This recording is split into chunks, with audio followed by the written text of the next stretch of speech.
Peace and welcome to the Atlantis School for Gifted Youngsters. Thanks for watching and subscribing to our channel.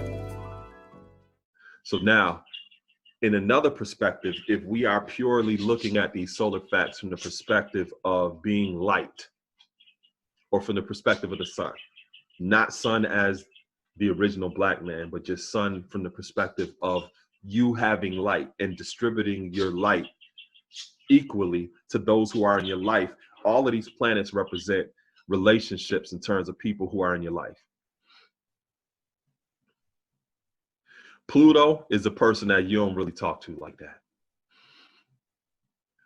They're pretty distant. You just ain't, you don't mess with them like that. They're not close to you. So if you're looking at it from the perspective of the sun and the solar system, Pluto is 3,680,000,000 miles away from the sun. It takes 5 hours and 50 minutes for light from the sun to reach Pluto. Right? That is a person in your life where I said, you don't really talk to them like that. And then when you do, it takes you some time for you to actually get to them. But you look at Mercury, it's 36 million miles away from the sun.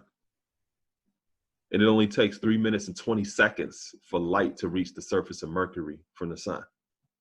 So if you're distributing light or anything that you would equate to light, your time, your finances, your advice, Mercury is somebody that is much more closer to you, that you deal with more on maybe a daily basis. If not daily, you definitely deal with them every other day.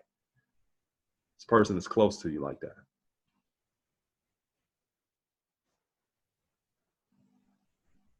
That is their orbit. That is their proximity to you. And based upon their composition, that is why that is their proximity to you.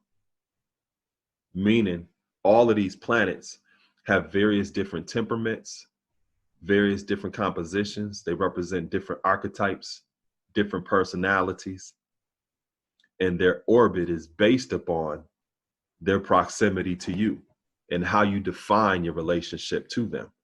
So in other words, Mercury is that person that's close to you. Don't take a Pluto person and put them in a Mercury orbit, because you're going to find out real quick why you had them out there to begin with. Right? You look at Venus. Venus plays a different role to you.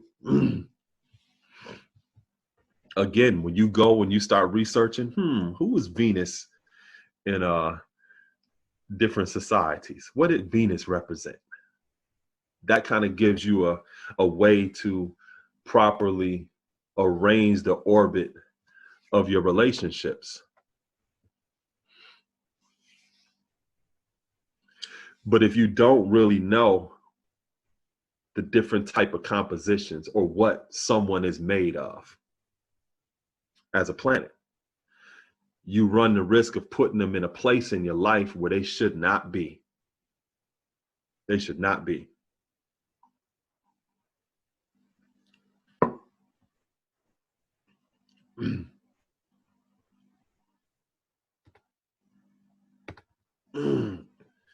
Siblings, neighborhood, Venus, partnerships. Yeah. So one of the things that you'll find is the inner planets, or the ones that are closer to you, have a more solid or dense composition. The further you go out, when you see the outer planets, they may look larger, but the closer you get to them, you find out that they don't have the same weight as some of the inner planets do. They're not as solid as some of the inner planets. So you look at a planet like Jupiter. Jupiter is called a gaseous giant. It's big, but it's full of gas. You know? In some societies, Jupiter corresponds to or is considered a symbol or a sign of delusions of grandeur.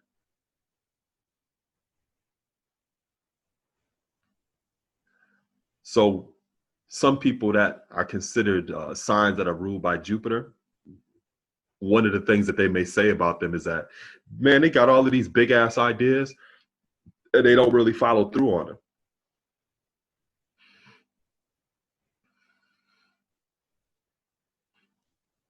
You know, they have these delusions of grandeur, right? And it's not to say that that's what it is. It's just to say that when you start studying some of these planets and you look at the composition and you look at how they've been illustrated as archetypes, you start to see these psychodramas or these different personalities that give you insight into, oh, okay, I see why when they say that a Leo is ruled by the sun. I see why they say that. You know what I mean? Or, oh yeah, I see why they say that Mercury rules Gemini and Virgo.